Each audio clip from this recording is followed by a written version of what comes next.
Hi friends, welcome to Kannan yoga சமையல். இன்றைக்கி Sunday special என்னென்னு பார்க்க போகிறோன்னா, இது நெத்திலி மீன் குழம்பு தான் செய்ய போகிறோம். வாங்க பார்க்கலாம், வீடியோக்குள்ளே போகலாம். மீன் நல்லா க்ளீன் பண்ணி வச்சுருக்கேன். இது போல் க்ளீன் பண்ணி எடுத்து வச்சுக்கோங்க. இப்போ நம்ம குழம்பு செய்ய ஆரம்பிக்கலாம். கடாயில் 2 ஸ்பூன் எண்ணெய் போட்டிருக்கேன். எண்ணெய் போட்டோடனே அது நல்லா காயட்டும். இப்போ 1/2 ஸ்பூன் கடுகு உளுந்து போட்டிருக்கேன். அதுவும் நல்லா பொரியட்டும். பொரிஞ்சு வந்தோடனே ஜீரகம் ஒரு 1/2 ஸ்பூன், வெந்தயம் ஒரு 1/2 ஸ்பூன் போட்டு நம்ம பொரிய விட்டுக்கலாம். அதுக்கப்புறம் பார்த்திங்கன்னா, நான் வந்து மீன் குழம்பு, காரக்குழம்பு, கருவாட்டு குழம்புக்கெலாம் மீன் எல்லாத்துக்குமே இந்த மாதிரி தாளிப்பு வடகம் வாங்கி வச்சுருக்கேன். அது கொஞ்சம் போட்டிருக்கேன். அது போட்டால் குழம்பு நல்லா வாசமாகவும் இருக்கும், டேஸ்ட்டாகவும் இருக்கும். நீங்களும் அது வாங்கி வச்சுக்கோங்க.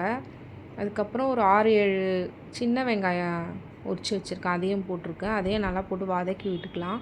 அதுக்கப்புறம் ஒரு பெரிய வெங்காயமும் கட் பண்ணி வச்சுருக்கேன், அதையும் போட்டு நான் வதக்கிக்கிறேன். குழம்பு நல்லா திக்காக வரும். இது 4 பேர் சாப்பிட்ற அளவுக்கு நான் செஞ்சுட்டு இருக்கேன். அப்புறம் கருவேப்பிலையும் போட்டு வதக்கிக்கலாம். கல்லுப்பு போட்டு வதக்கினா சீக்கிரமாக வெங்காயம் வதங்கி வந்துடும். அதனால் நான் கல்லுப்பு போட்டு வதக்கி விட்டுருக்கேன். அதுக்கப்புறம் பார்த்திங்கன்னா 2 தக்காளி கட் பண்ணி வச்சுருக்கேன், அதையே நான் போட்டு வதக்கிக்கிறேன். தக்காளி நல்லா குழைய வதக்கிக்கலாம். அப்போ தான் குழம்பு நல்லா திக்னஸ் வரும். அதுக்கப்புறம் நான் மீன் குழம்புல முருங்கைக்காய் சேர்க்க போகிறேன். ரொம்ப டிஃப்ரெண்ட்டாக இருக்கும், வாசமாகவும் இருக்கும். நீங்களும் இது போல் முருங்கைக்காய் சேர்த்து ஒரு டைம் செஞ்சு பாருங்கள், ரொம்ப நல்லாயிருக்கும். அதுக்கப்புறம் பார்த்திங்கன்னா, வெங்காயம் தக்காளியெல்லாம் வதங்கி வந்ததுக்கப்புறம் 1/2 ஸ்பூன் மஞ்சத்தூள் சேர்த்துருக்கேன். அப்புறம் 1/2 ஸ்பூன் ஜீரகத்தூள் சேர்த்துருக்கேன். அப்புறம் 1 ஸ்பூன் போல் ரெட் சில்லி மிளகாத்தூள் சேர்த்துருக்கேன். அதுக்கப்புறம் வீட்டில் அரைச்ச குழம்பு மிளகாத்தூள் சேர்த்துருக்கேன். இப்போ நம்ம இது எல்லாத்தையும் பச்சை வாடை போகிற வரைக்கும் நம்ம வதக்கி விட்டுக்கலாம். ஒரு 2 நிமிஷம் போல் இது எல்லாத்தையும் நம்ம வதக்கி விட்டுடலாம்.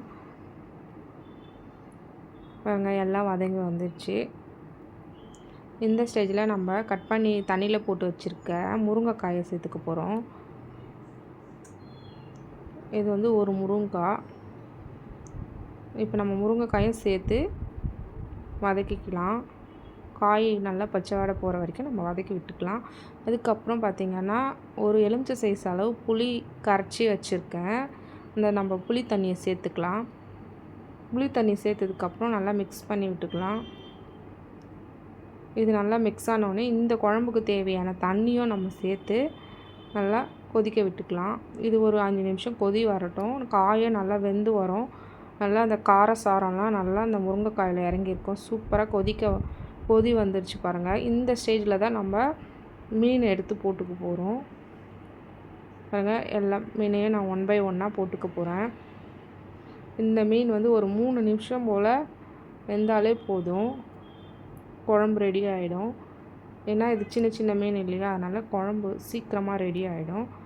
ஒரு 3 நிமிஷம் போல் வேக விட்டு நம்ம எடுத்துக்கலாம். சூப்பரான முருங்கைக்காய் நெத்திலி மீன் குழம்பு ரெடி ஆகிடுச்சு. நீங்களும் இதே மாதிரி வீட்டில் ட்ரை பண்ணி பாருங்கள். இந்த வீடியோ பிடிச்சிருந்தால் லைக் பண்ணுங்கள், ஷேர் பண்ணுங்கள், கமெண்ட் பண்ணுங்கள். மறக்காமல் சப்ஸ்கிரைப் பண்ணுங்கள். நெக்ஸ்ட் வீடியோவில் பார்க்கலாம். பாய்.